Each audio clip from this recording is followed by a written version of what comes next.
Welcome to the Black Belt Business Podcast. I am Matthew Brenner today. You're going to like this episode because you're going to hear from my brother, Solomon Brenner, the founder of Action Karate. I think a lot of times people will ask me, they think I founded it. I'm like, no. My brother and his partner. I joined on as a teenager.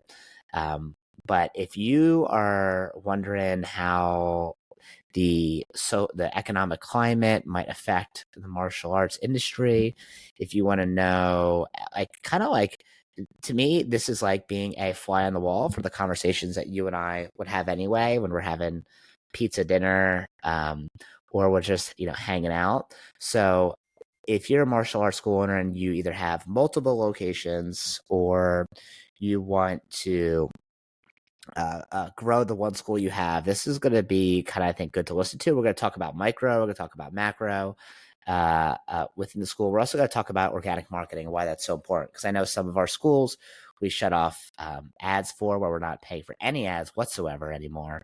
So we'll talk about that as well. So as a reminder, if you're not friends with him or I on Facebook, I'm on Matthew Brenner on Facebook. He's Solomon Brenner on Instagram at Black Belt Brenner 1. You don't use Instagram as much though, so Facebook's probably the best place to find you, or maybe TikTok. But for me, asking you what your TikTok name is, you probably don't even know. All right, cool. So let's start a little bit first with like the thing that's top of the news that everyone's talking about, which is tariffs and the economic uncertainty we have happening right now. So you've been Action Karate, which has 34 locations, or 35 now. Sounds about right. Am I right about that? 35? So it's hard. It's hard to keep track. I don't count any rec centers. And sometimes we're starting out like in a church or a rec center until they get like a full-time building. I don't count it. I feel that's not like we're like morons where we can't count numbers, but that's, I think, the difference. Like sometimes people will be like, oh, it's 35. And I'm like, well, I'm not really counting that until we move into a full-time location. Yeah. So for people who are listening, what he's talking about is a lot of times before we launch a full-time location, one of the things we'll do is we'll look for a rec center or a church or YMCA or something where we can rent out temporary space, build out our student base while we have low expenses. And then when we have recurring revenue coming in with a student base of between 50 and 100, then we'll move it to a permanent spot. Or sometimes a permanent spot just needs like a build out and it takes forever and costs lots of money, and we can't use the spot in the meantime. So instead of waiting, we'll just build up a student base and move in there so we have revenue coming in.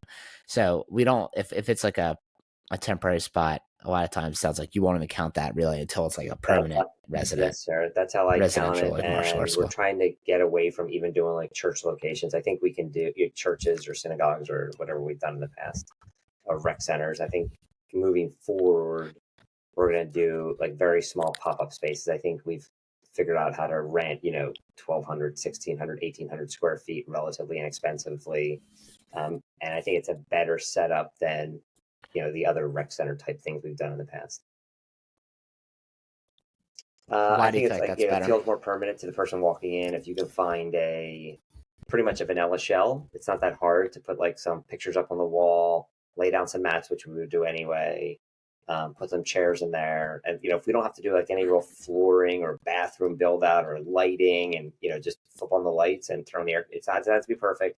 Everybody, we tell people it's our, pop-up location so they know, but like a lot of times when it's in a church or a synagogue, there's all these restrictions, like can't have class today, it's Good Friday. There's always some reason that it just makes it more challenging. You can only have it 3 days a week, and we wind up making pretty big donations where we're spending almost the same as rent anyway. Like it's definitely a savings, but not a giant savings sometimes. And it's just sometimes easier if somebody has some empty space in a shopping center and they can come watch classes at one of our other schools to show that we're going to bring tons of people to their shopping center, and it's going to generate like business for all their other businesses. They like us anyway, and it seems to be, I think, a better fit. How do you find that? Probably 4 different ways. Look on LoopNet, look on Crexy, go through realtors, go to the neighborhood, walk in and out of every realtor's office, go to, drive around shopping centers, call them all. All of that to find like the ideal situation. I think it's easiest to just go visit all the shopping centers, like look in the windows and see the ones that are like, oh, we could just lay down mats here and get started. And maybe we'll do like a 2 or 3 year lease with no personal guarantee. So it's really like a month-to-month lease to us. So if something goes south, then it's fine. But I guess the only extra expense we have that we wouldn't have in a church is we would put up signage, which might cost 10 grand. But we figure we could take that sign with us. And certainly, I think there's a different, when you walk into a church for a rec program, it's a different feeling than when you walk into, you're in a shopping center where it looks more permanent. So. Yeah. Yeah, great point. And I think pop-up spaces wasn't really a thing like 10 years ago. People didn't really do it. Now it's very common where landlords are like, oh, you want to rent our spot for, a couple $100 a night or something. Great. Probably less than the one that we if you just do it. did, we did a It depends 3-year how many lease. you do. It's like $3,000 a month, but we were paying that anyway. We were paying that. So. Do you have like an audio notification that keeps going off? Can you make sure to turn that off? Oh, I think it's nice. I keep on hearing like a ding. It's like on my phone. It's like, so the phone is like, maybe I'll turn the phone off. How's that? Or just put it on airplane mode or something. Done. It dings that way it's on not my dinging in computer. people's Like ears. it's silent on my phone, but then it dings on my computer. I don't know how to stop that.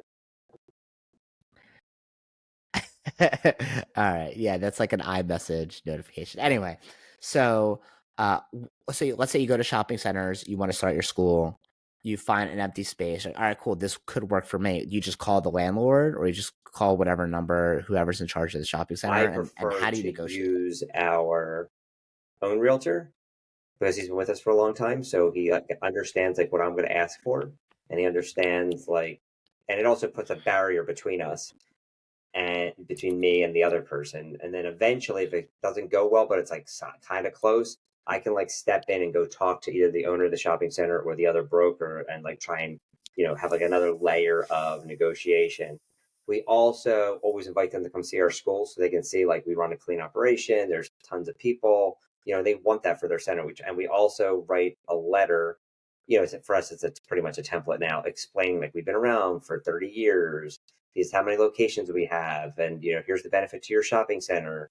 Here's the benefit. We hold the students pretty much hostage or their families hostage for 30 to 45 minutes. So if they're going to go buy pizza or bagels or do their dry cleaning, they're going to do it in that shopping center, which is good for all of his other businesses. If those businesses aren't doing well, it's hard for them to pay rent to the landlord. So that's kind of our pitch to them.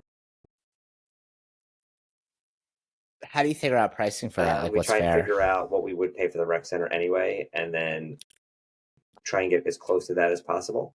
And some of them they have one open space and they're in a big giant shopping center that's beautiful, and they're harder to, obviously, there's no reason for them to negotiate. But others are smaller and there's more opportunity, and then we aren't able to negotiate. We just try and get as close as we can to that rec center price. So if we're paying $2,500 to $3,500 in some odd location to be in a shopping center, even though it might be smaller, but we can have it 7 days a week and do all the things we want to do. We can run birthday parties. There's no interruptions for holidays. Then, it seems a bit better for us. And again, we have to find something. There's no build out or very, very little, almost nothing. So $2,000 to $3,000 a month is typically 25 to 35. What that? Okay. And I know we've done cheaper in the past with churches and synagogues and stuff like that, but obviously it's not as professional. And if you're listening and you're like, okay, maybe that's $2,500 or $3,500 in the beginning, is this too difficult? You could also do a piece of revenue. We've done that in the past where it's they get 20% of revenue, whatever you bring in. And usually if it's a church or something, they don't care. They're like, oh, this is great. It sounds good. You can use the space where we're not using it. So that's another option too. But if you know you're going to be in the area and you have a little bit more income, it sounds like a pop-up space would be a great benefit to you. So make sure to actually negotiate though and see what works. So you said you'll even do a 2 or 3 year lease. Usually pop-up to me sounds like there's no commitment. I'm just paying for this week or this month so how often is it so far a year or two lease? For us, it doesn't matter because there's no personal guarantee. So, I mean, it could be a 30-year lease to us. It wouldn't matter. And we can leave anytime we want. So it makes them feel more comfortable. We're very rarely asking them to do any work. It's it's a repurposed space. It's just already a vanilla shell. If there's like not LED lighting, we'll ask them to put in the LED lighting since it's their building. We'll ask them to paint it. The last one, they said no to painting. They had a painting, we didn't hire a painter. The people that were running the school had a painting party with them and their friends and family, and they painted it. Like obviously our more established schools, we hire painters, but for this, it was like, hey, brand new school. You guys want to get into the shopping center? Just get it done yourself. The floor that was in the front was some kind of tile floor. Is it like what I would pick today? No. Is it good enough that probably nobody notices? Yes. We put a big Action Karate rug in front of it, to like dry your feet. It looks fine. And our goal is probably not to be there for 10 years. Our goal is probably to buy a building in the next, hopefully, 5 years.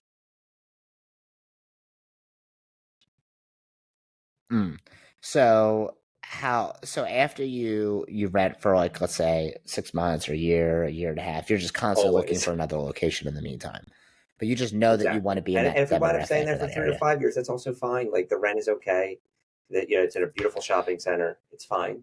But yes, we're always looking for the next thing. I think we have in our lease that like when something else comes up in that shopping center, we have like the first right to go, use, the first right to rent it, which probably means nothing to anybody got the first right to rent it. But at least they'll call us and let us know like, hey, this guy's moving out if you need more space. But we're always looking ideally to buy, but we're always looking to rent. It's fine.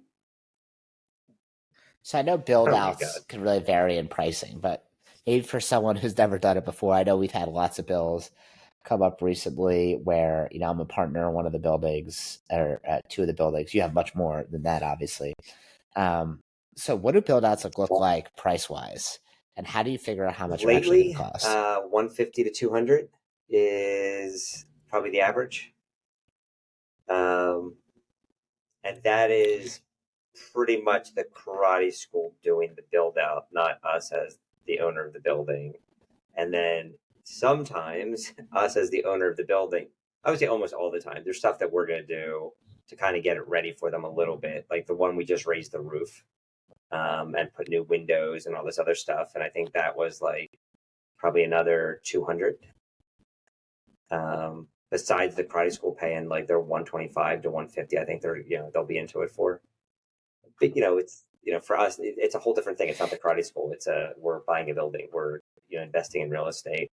We are the other one that we just did just to demo it. I think was 28,000. Plus we had to get it rezoned, which is not a lot, like $3,000 or $4,000, but it still took 6 months and deal with lawyers and showing up the hearings and all this other stuff. So we did that. So I mean, it's always something, but hopefully long term it works out. Yeah, for those people who don't know, like sometimes we rent if we can't purchase a building. Like sometimes it's a downtown city location and there's just no availability. And when we prefer to purchase. Sometimes it'll have multiple units where we can rent out to other businesses, and sometimes that works great. Sometimes like one of our buildings we have, there's been a unit empty for almost 2 years, and we've had lots of different real estate agents on it try to get it rented, and it's like a great area, great demographic.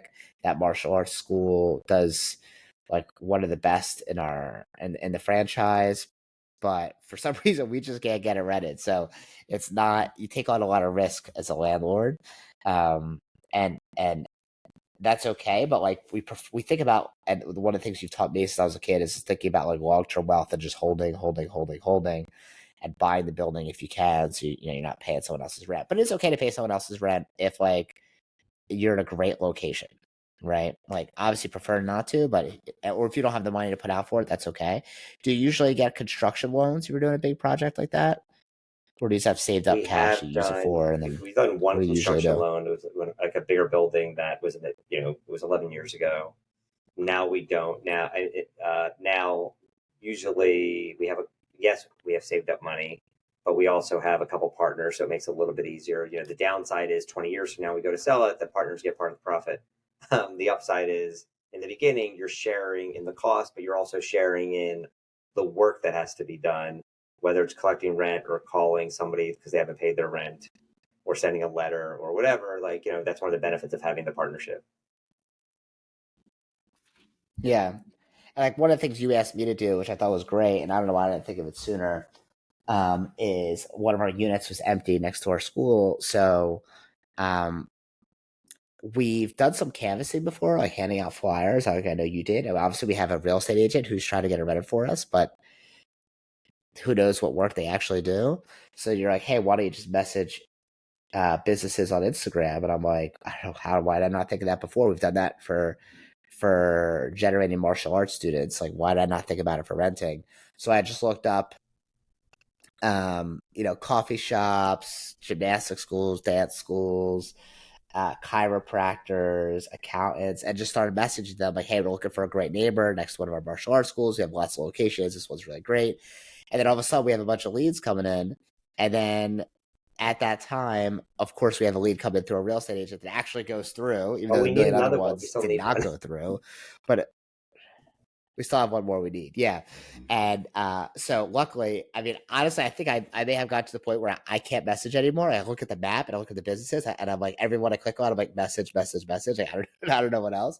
But like, sometimes you have to like, I think that's important in the mindset that you have to go out and recruit. You can't just like wait for people to show up. So it's the same thing with running a martial arts school.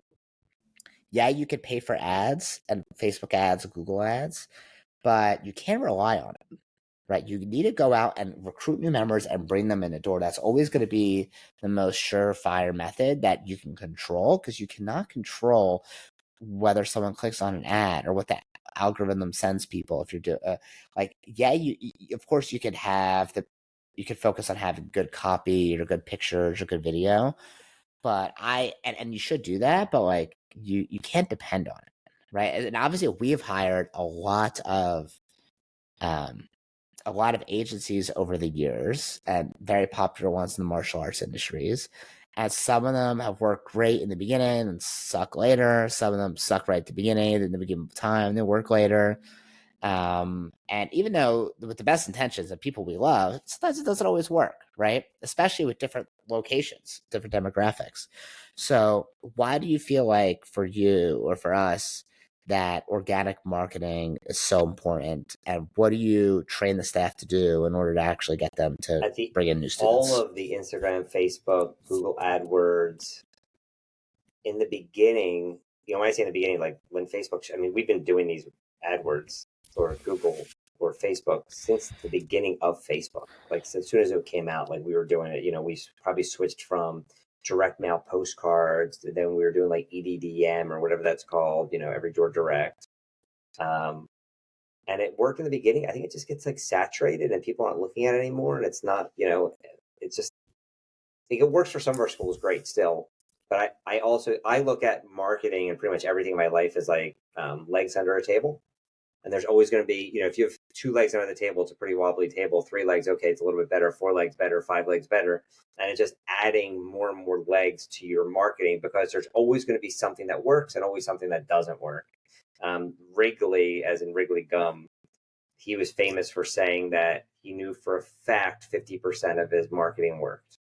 The problem is he didn't know what 50%. We're a little bit better now because there's way more tracking tools, but we do all this stuff just community-based. Back in the day they called it guerrilla marketing. Like I remember reading the book called Guerrilla Marketing, and that was like a big deal. And it's just grassroots marketing. It's like being out there, face to face with people, meeting people. And people need human connection. So going out and meeting people makes a big difference. And, doing the stuff that you teach with the like daycare center programs and the school programs, sometimes people will ask me, like in other industries, oh, like how do you market? Like what's the deal? And, it's always the same thing. You create your avatar, you figure out who you want. For us, it's kids 3 to 12, let's say. Okay, where are those, who else has those people already? And then create relationships with those organizations or people. For us, it's daycare centers and schools. Do we do other things? Of course. Do we invite the, I don't know, Boy Scouts and Girl Scouts to come to our school? Yes. Do we do tons of table events? Yes. All of it matters. But where are they? The easiest way is they're all sitting in classrooms all day. If we could just go to those schools, that's where they are, and talk to them and invite them and share the benefits of martial arts and hopefully excite them enough they go home and tell their parents with all the, the systems that you teach. And how do you think it affects your team when you teach them, or we teach them how to recruit new students? Like, how do you think it affects the I guess like the motivation for them to because if you, let's say you have a team that runs a school and you're like, hey, we're running a Facebook ad, they just sit there and wait for leads to come in. But this is like, okay, they have to be active and go do stuff. So how do you think it actually impacts the team that they have to go out and recruit and grab people and bring them in versus them just sitting down and waiting for a lead to show up on their phone? Everybody would prefer to run an ad in a local newspaper or send some postcards or put it on Facebook or whatever, and people just magically show up. That would be the ideal world. So that's, oh my goodness. That would not, however, not the ideal. That's not really what truly happens for any of us. And you're asking like how the team reacts to it or whatever, how they feel about it. It depends on how they do. If they actually follow the scripts and do all the right things, I think they feel pretty empowered and they love doing it.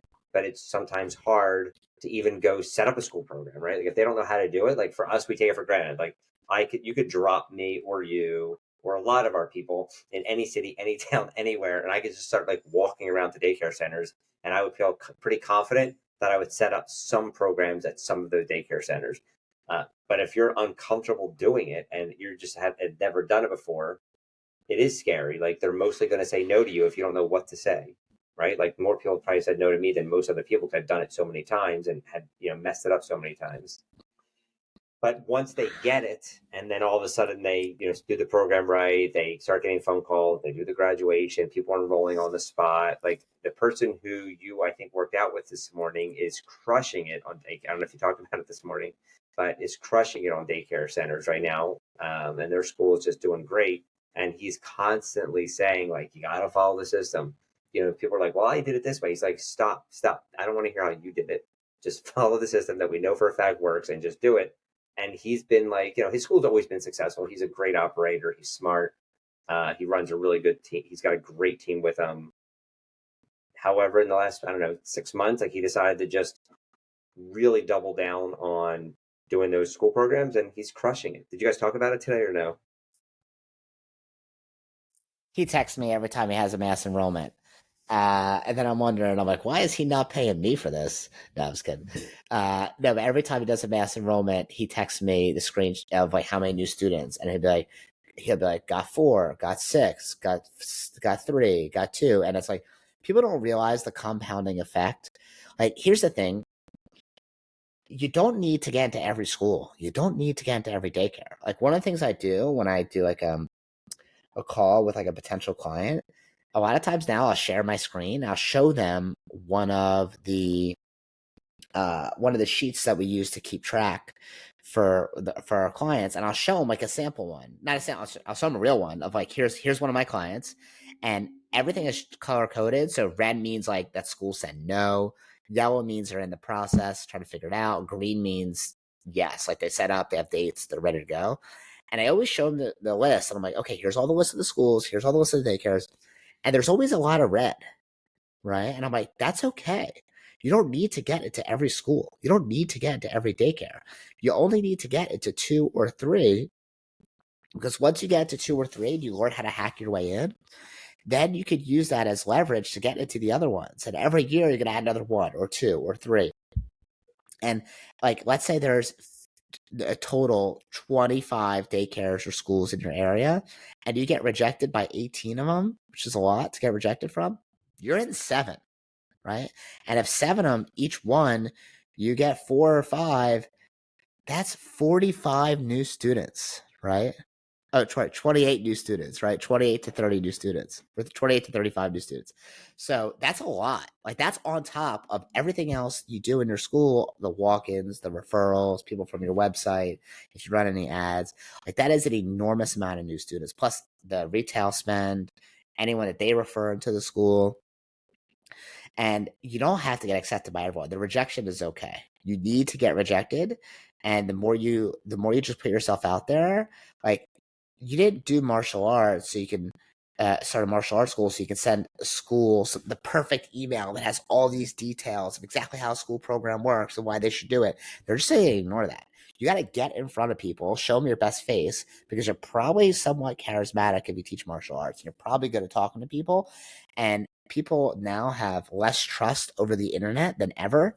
So I've heard people say it's kind of like a trust recession, where because everyone's like an expert online, you don't really trust anyone besides you. I think you have more trust in TikTok than anyone I know. Oh, if you see a TikTok video, you're like, oh, this must be fact. So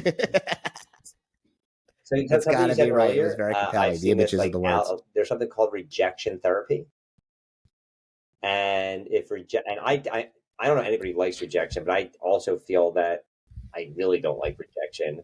And when I heard about it, it was like a long time ago. It might have been like Oprah. I mean, that's how long ago like I first heard about it. The idea is like you purposely put yourself in a position every day to be rejected, whether it's like asking somebody on a date, asking for a discount at Starbucks, like something ludicrous. Like every day you put yourself in a position to be rejected, and eventually you realize that those rejections are completely meaningless. Okay, so the Starbucks person said you can't have a discount on your coffee. Okay, so what? Like, it doesn't matter. You're just moving on to the next thing. And then once you develop, I think Scott Galloway, one of my favorite podcast hosts, besides you, of course, he talked about, he says that if you see any guy with a really beautiful woman, you know that he's gone through a lot of rejection to get her. And he said it's the same thing in business. He said if you see anybody that's like very successful in business, you know that person is okay with rejection, because business is nothing but constant problem solving and lots of rejection. But you just have to keep getting you have to just keep going is the idea. It's just the never stopping is what fixes it all.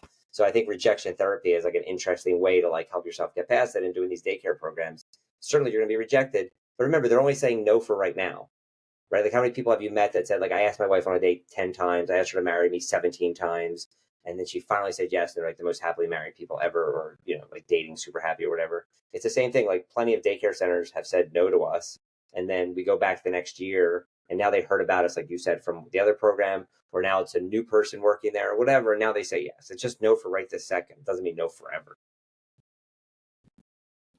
Yeah. And if you have the right system, I mean, you could do it two different ways, right? You could do it on your own, and so some people are really smart and they'll go through the trial and error to figure it out. Or obviously you can get help, which is what we do, which is like, okay, I'll give you exactly the script, who to talk to, what to say, the emails to send, and even examples. Like I give all my clients video examples of failures, of ones where I called and they said no, and I tried to get past the objections. It didn't work. And I give them examples of success. So they see like, oh, here's how I got past this objection. Here's how we actually set it up. And here's how it worked. And here's the actual enrollments that we got out of it. So not just we set up a daycare program or set up a school program. I mean, that's cool. I mean, a lot of martial arts schools will do, a gym teacher for a day or go to a daycare or something, but they don't actually know how to convert them into new students. And there's three pillars there's three dominoes that need to happen. First domino is to hack your way in. Like, you got to like know how to actually get them to accept you.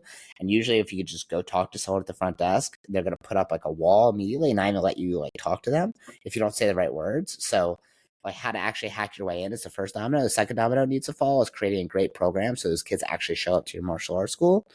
And the third domino that needs to fall is you converting them into full-time members at your school, not on a trial, not some like discounted offer that's silly, like full-time membership at your school. And when I bring on new clients, they're usually bad, or not bad. They're just like they don't have experience or have trouble with one or two of those. They might be great at hacking their way in, but they have trouble getting people to show up to the school. They have trouble enrolling people. Or they're great at enrolling people, but they don't have enough people show up. So those are the three dominoes that we look to fix. And if you want a system to be able to make this work right away, so you don't have to figure out on your own and miss out on tens of thousands of dollars every month and you're not doing this in recurring income, you can reach out to me on Instagram at blackbeltbrenner1, or you can send me an email, matthew@wdojo.com, or reach out to me on Facebook. But don't leave it up to Mark Zuckerberg whether you have new students or not. Like, I can't tell you how many times I talk to people who say, like, yeah, like they have no idea what's happening to their ads. They're paying an agency, and they're paying an agency $1,500, $2,000, $3,000 a month.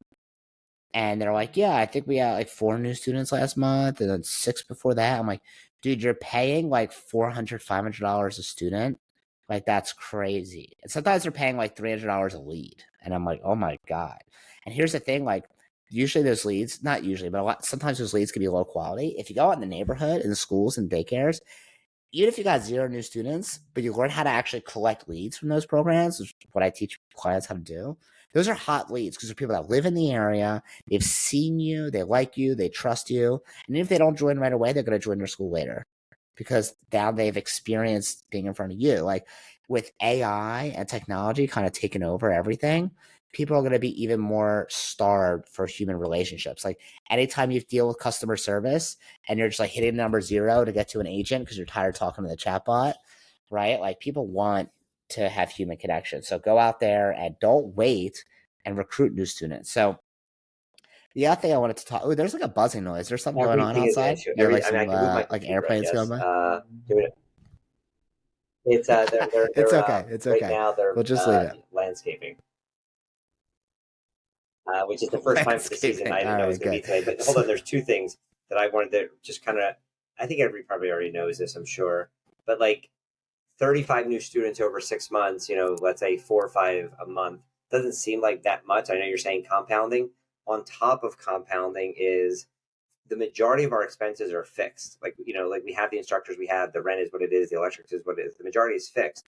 So if you make a little bit more, everything past the fixed amount is all profit. So an extra 5 students a month or 3 students a month is a tremendous, kick to your, or increase to your income is dramatic, right? Because you already are past your fixed expenses. Like we don't have a big variable expense. We have mostly fixed. So those things can make a lifestyle difference for you in a pretty dramatic way. Yeah. I mean, 35 new students, let's say, like what I tell people is like, hey, I'll help you get 30 new students in 60 days. And that's like, I mean, I literally have in a contractual agreement, like if they don't get at least all their money back, they invest in the program with me and they do all the steps I tell them to do, then I give their money back. And I've never had to actually do it because if people do the work, then I know it'll work. Like there's no doubt in my mind. But even if it's like 35 students, let's say a student is like $1,500 a month, which is $1,500 a year in revenue. That's 52 grand. How much would an extra 52 grand a year change your school? And you didn't have to pay for those people. That's all profit, right? So really, I can't stress this enough, but don't depend on Facebook ads. Don't depend on anything else. And if you're running Facebook ads, I'm not saying you have to end it or stop it. Just like don't depend on it, right? And like for right now, the thing that we're doing with our clients is summer camps. So how to go into a summer camp, set up a strategic partnership with them, and then convert them to new students at your school. So you don't have this terrible summer lull that summer blues that a lot of martial arts school owners have when people quit because they go on vacation. They say they're going to come back, but they never actually end up coming back, even with the best intentions. And I had a whole newsletter on this. So if you don't subscribe to the Black Belt Business newsletter, it's free. It comes out 3 days a week. It's a 3-minute read. What's like a strategy on retention or marketing or team building or staff training. So make sure, if you send me a DM, I'll send you the link on how to get it. But make sure to get on that too, because I always just give free advice on there. And it's easy to follow. You can just implement right away. Yeah, we're going to get to tariffs. That's how we're going to start. But then we were talking about buildings, all that stuff. So let's go to tariffs because I'm very annoyed because I pay for the Wall Street Journal app on my phone. Okay. And I'm very annoyed because the Wall Street Journal app every single article is about tariffs and the economy. And I can't even look at it. Like I haven't looked at the app in probably about a month. Because every time I open it, I see that and I just swipe out because I don't want to read any more articles about tariffs, especially with the news with the president changes every single day. He'll make some new announcement, right? It's like not worth following. So, and I know it's kind of people are crazed about this, especially since we've never had such tremendous like economic change or economic policy change so quickly from any president. And whether you agree with President Trump or not, it doesn't matter. It's like it's like it's taking over people's lives, right?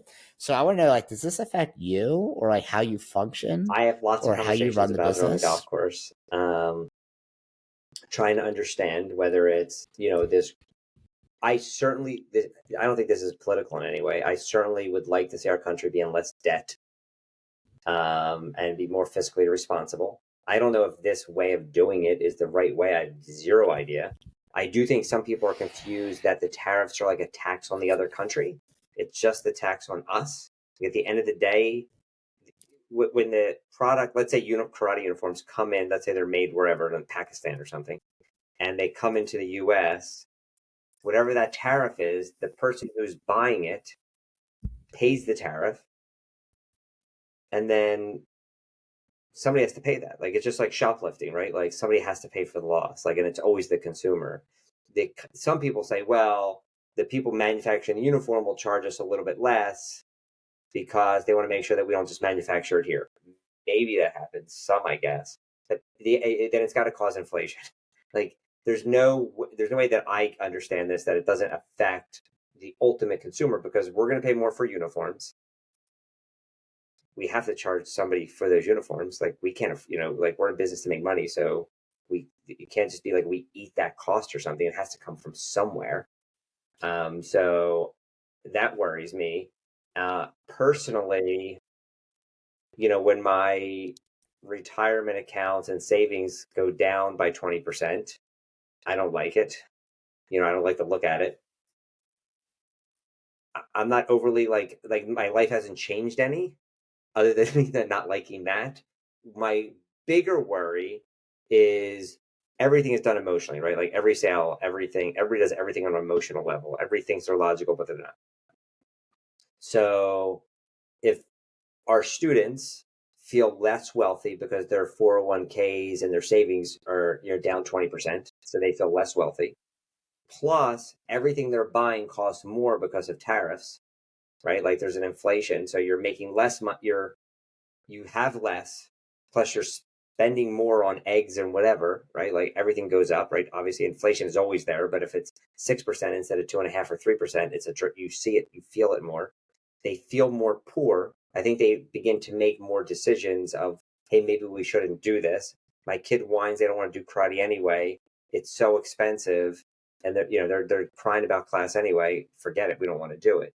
Now, on the flip side of that, we're so lucky that the most important thing to any parent in the world is their child. Number two is usually money. So number one is child, number two is money. So we're in the first position if we're teaching kids, which is great if we have really good instruction. If the class is rocking and the parent feels that there's a real connection and that child is truly growing, they'll do whatever it takes to keep them in the program. So if you truly have great classes, the parent will do whatever it takes to keep them in. And the economy, we've been through bad economies before. It's not fun. It's not good. It doesn't help us grow.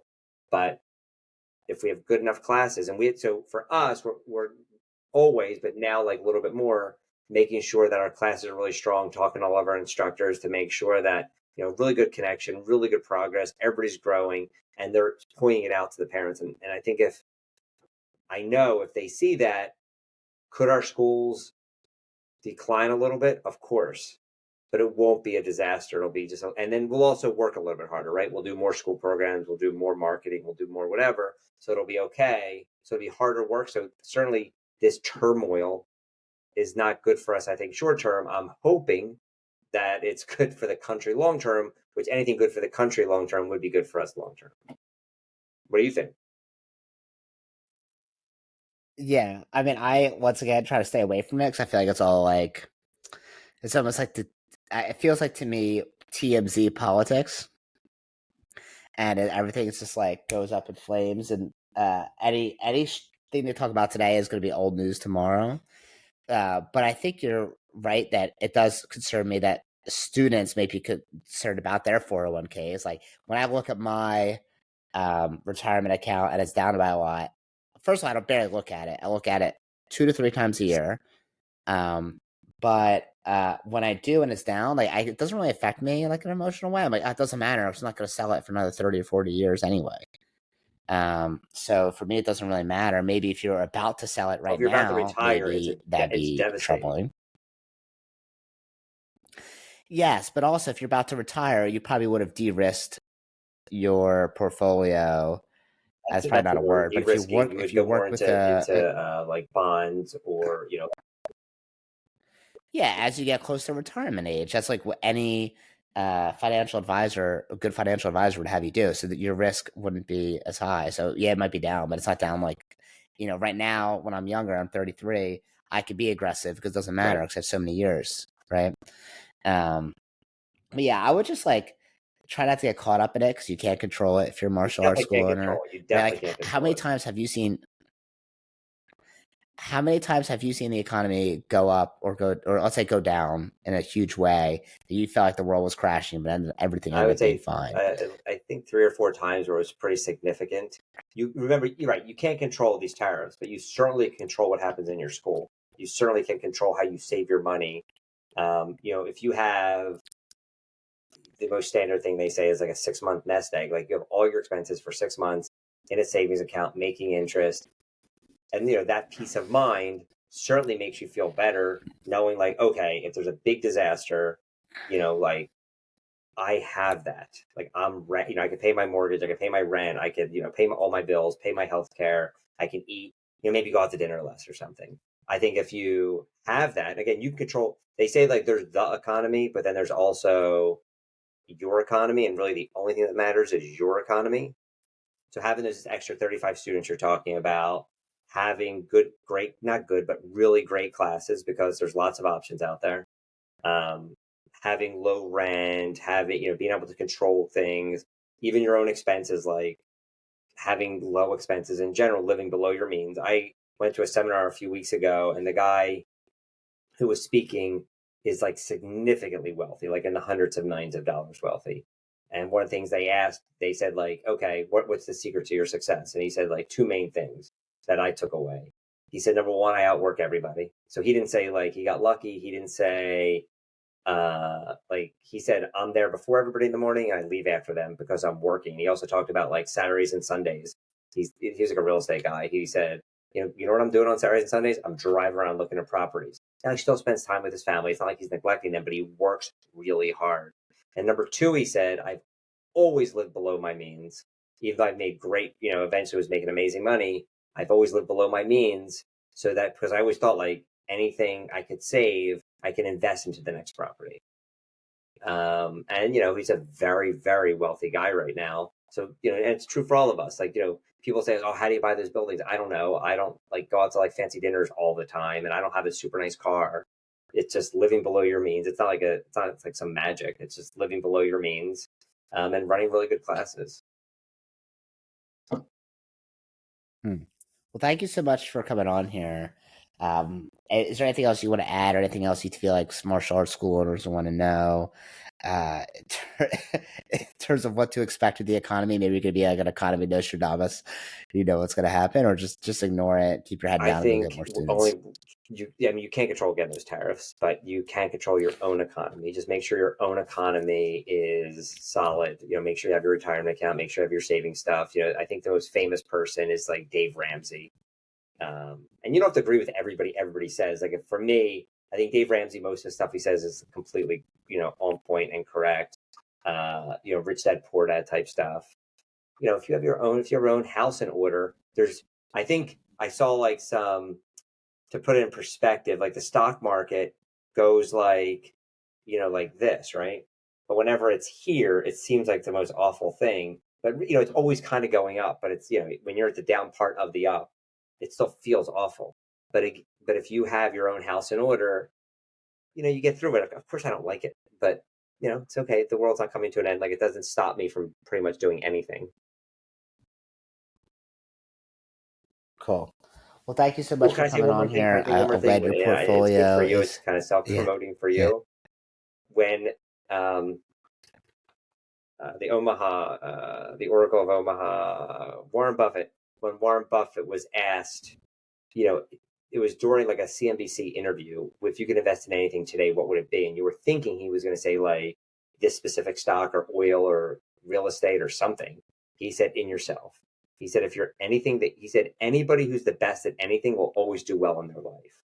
So if you are trying to figure out like what to do next, certainly learning more marketing or sales or whatever if you can make yourself better, and whether you do this with Mr. Brenner or whoever, I always look at like this kind of thing for us as, is our team smart enough to go figure it out on their own? Yes, probably. I believe that. But if I can invest some money and get it right this second and just start doing it, that's way better for me. That's like, yeah, do I like the credit card bill when it comes? Probably not. But I'm getting there way faster. So let's say it takes me a year of trial and error. That year is probably way more than like whatever the cost of the coach is, right? Like the coach is always going to be less. And I'm looking for speed and getting it done now. Can I figure it out? Maybe, but it's going to be a lot of messing things up.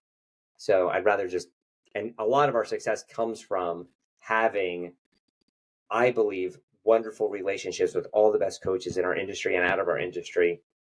And just, you use the word hack a lot. To me, that's a good word to use it. Like, again, you can like most people listening to this figure it out, I'm sure.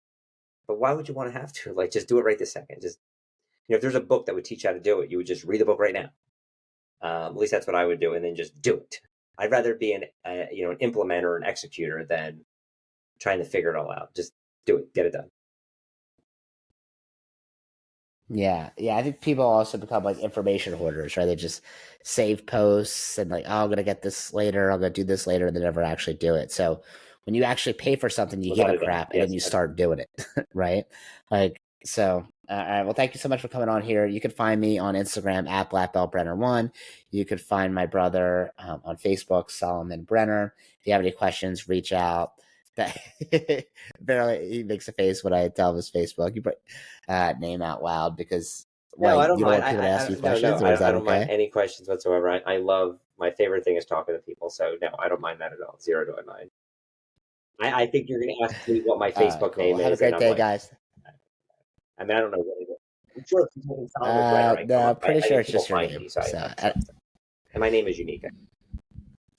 Well, your portfolio being down doesn't affect you buying pizza tonight, does it? It does not affect me buying pizza at all. But I will not be getting like extra cheese or anything. So sorry. Thanks, Harris, for that. Damn it! I wanted mushrooms. All right. All right. Bye, guys. Thanks for listening.